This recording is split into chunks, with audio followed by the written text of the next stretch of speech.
mahasiswa S1 PG PAUD Unusa Surabaya. Hari ini kita akan membahas mengenai perkembangan bahasa pada anak usia dini. Kita belajar bersama-sama ya.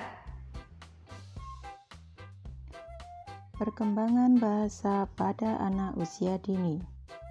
Perkembangan merupakan suatu perubahan yang berlangsung seumur hidup dengan bertambahnya struktur dan fungsi tubuh yang lebih kompleks dalam kemampuan gerak kasar, gerak halus, bicara, dan bahasa, serta sosialisasi dan kemandirian. Seorang bayi dari hari ke hari akan mengalami perkembangan bahasa dan kemampuan bicara. Namun, tentunya tiap anak tidak sama persis pencapaiannya. Ada yang cepat berbicara, ada pula yang membutuhkan waktu agak lama. Adapun tahap perkembangan bahasa berbicara anak secara umum dibagi dua, yaitu periode prelinguistik dan periode linguistik. Periode prelinguistik terjadi pada usia bayi 0-1 tahun, sedangkan periode linguistik terjadi pada usia 1 hingga 5 tahun. Di dalam periode prelinguistik kita mengenal istilah bahasa bayi. Bayi merupakan seseorang yang tidak bisa bicara, namun mereka tetap bisa berkomunikasi. Adapun aktivitas bayi yang ditafsirkan sebagai cara mereka berkomunikasi diantaranya tangisan, ekspresi wajah, pola tatapan mata, dan menggerakkan anggota badan dan mulut. Sedangkan pada periode linguistik terbagi dalam 3 fase besar, yaitu fase satu kata atau hollow phrase. Pada fase ini anak mempergunakan satu kata untuk menyatakan pikiran yang kompleks, baik yang berupa keinginan, perasaan, atau temuannya tanpa perbedaan yang jelas. Pada umumnya, kata pertama yang diucapkan oleh anak adalah kata benda. Setelah beberapa waktu barulah disusul dengan kata kerja. Fase selanjutnya adalah fase lebih dari satu kata. Fase 2 kata muncul pada anak berusia sekitar 18 bulan, dan fase ini anak sudah dapat membuat kalimat sederhana yang terdiri dari 2 kata. Kalimat tersebut kadang-kadang terdiri dari pokok kalimat dan predikat. Kadang-kadang pokok kalimat dengan objek dengan tata bahasa yang tidak benar. Setelah 2 kata muncullah kalimat dengan 3 kata, diikuti oleh 4 kata, dan seterusnya. Pada periode ini, bahasa yang digunakan oleh anak tidak lagi egosentris. Mereka mulai mengadakan komunikasi dengan orang lain secara lancar, dan orang tua mulai melakukan tanya jawab dengan anak secara sederhana. Anak pun mulai dapat bercerita dengan kalimat-kalimatnya sendiri yang sederhana. Fase ketiga adalah fase diferensiasi. Periode terakhir dari masa balita yang berlangsung antara 2,5 sampai 5 tahun. Keterampilan anak dalam berbicara mulai lancar dan berkembang pesat. Dalam berbicara, anak bukan saja menambah kosakatanya yang mengagumkan, akan tetapi anak mulai mampu mengucapkan kata demi kata sesuai dengan jenisnya, terutama dalam pemakaian kata benda dan kata kerja. Anak mulai dapat mengkritik, bertanya, menjawab, memerintah, memberitahu, dan bentuk-bentuk kalimat lain yang umum untuk satu pembicaraan gaya dewasa.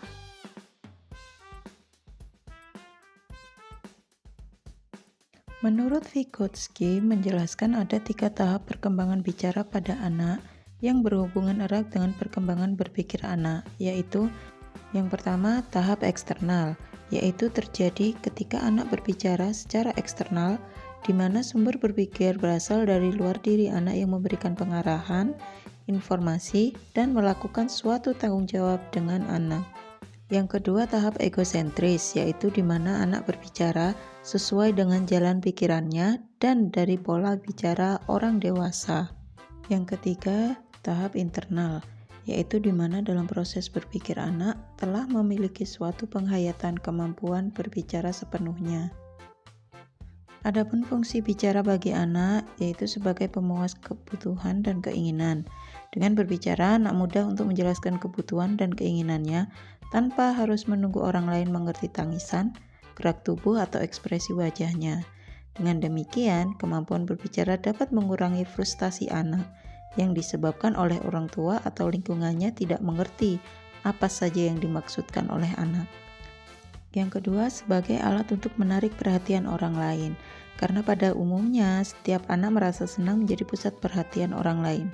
Dan dengan melalui keterampilan berbicara, anak berpendapat bahwa perhatian orang lain terhadapnya mudah diperoleh. Fungsi selanjutnya sebagai alat untuk membina hubungan sosial. Kemampuan anak berkomunikasi dengan orang lain merupakan syarat penting untuk dapat menjadi bagian dari kelompok di lingkungannya. Dengan keterampilan berkomunikasi, anak-anak lebih mudah diterima oleh kelompok sebayanya dan dapat memperoleh kesempatan lebih banyak untuk mendapat peran sebagai pemimpin. Selanjutnya, sebagai alat untuk mengevaluasi diri sendiri. Dari pernyataan orang lain, anak dapat mengetahui bagaimana perasaan dan pendapat orang tersebut terhadap sesuatu yang telah dikatakannya. Di samping anak juga mendapatkan kesan bagaimana lingkungan menilai dirinya. Selanjutnya, untuk dapat mempengaruhi pikiran dan perasaan orang lain. Anak yang suka berkomentar, menyakiti, atau mengucapkan sesuatu yang tidak menyenangkan dapat menyebabkan anak tersebut tidak populer atau tidak disenangi lingkungannya. Begitu juga sebaliknya, anak yang suka mengucapkan kata-kata yang menyenangkan dapat merupakan modal utama bagi anak agar diterima dan mendapat simpati dari lingkungannya. Yang terakhir, untuk mempengaruhi perilaku orang lain. Dengan kemampuan berbicara yang baik dan penuh rasa percaya diri, anak dapat mempengaruhi orang lain atau teman sebaya. Yang berperilaku kurang baik bisa saja menjadi teman yang bersopan santun. Kemampuan dan keterampilan berbicara yang baik juga dapat merupakan modal utama bagi anak untuk menjadi pemimpin di lingkungan, karena teman sebayanya menaruh kepercayaan dan simpati kepadanya.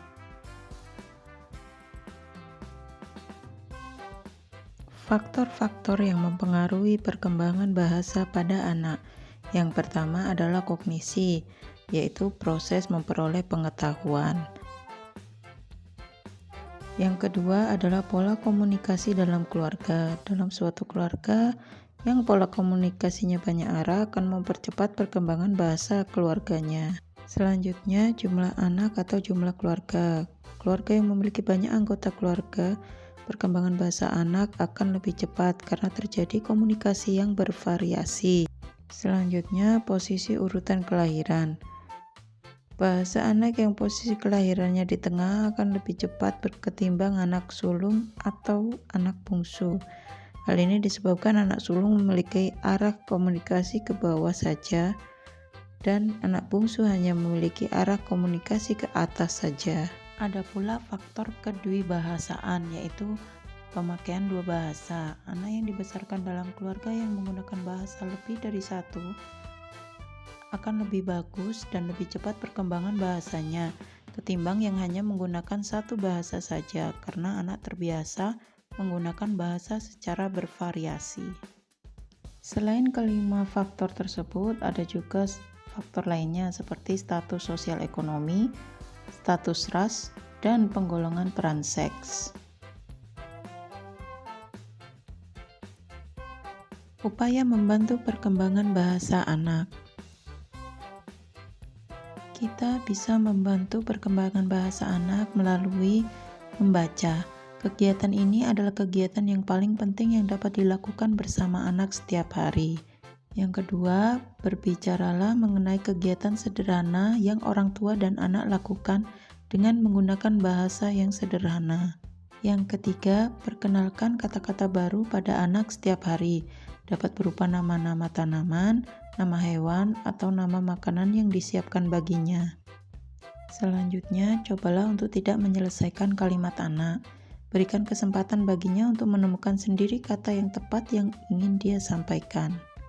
Langkah terakhir bisa saja dengan berbicara kepada anak setiap hari dengan memandang mereka ketika berbicara atau mendengarkan mereka. Biarkan mereka tahu bahwa mereka sangat penting. Keterlambatan berbicara tidak hanya mempengaruhi penyelesaian akademis dan pribadi anak. Pengaruh yang paling serius adalah terhadap kemampuan membaca pada awal anak masuk sekolah. Banyak penyebab keterlambatan bicara pada anak, namun salah satu penyebab yang tidak diragukan lagi yaitu ketidakmampuan mendorong atau memotivasi anak untuk berbicara. bahkan pada saat anak mulai berceloteh. Gangguan atau bahaya dalam perkembangan bicara pada anak yaitu kelemahan di dalam berbicara, berbahasa kosakata, lamban mengembangkan suatu bahasa atau di dalam berbicara, seringkali berbicara yang tidak teratur dan tidak konsentrasi di dalam menerima suatu kata dari orang tua atau guru. Adanya dampak keterlambatan bicara atau gangguan bicara anak terpengaruh dari lingkungan tempat tinggal anak tersebut dan kurangnya pola asuh dari orang tua untuk mengajari anak berbicara.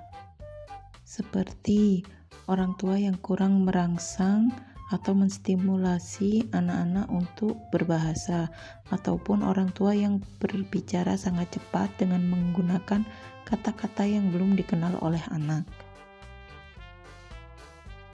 Kesimpulan yang dapat kita ambil adalah perkembangan bicara anak tergantung pada tumbuh kembang ucapan pelafalan bicara anak tersebut.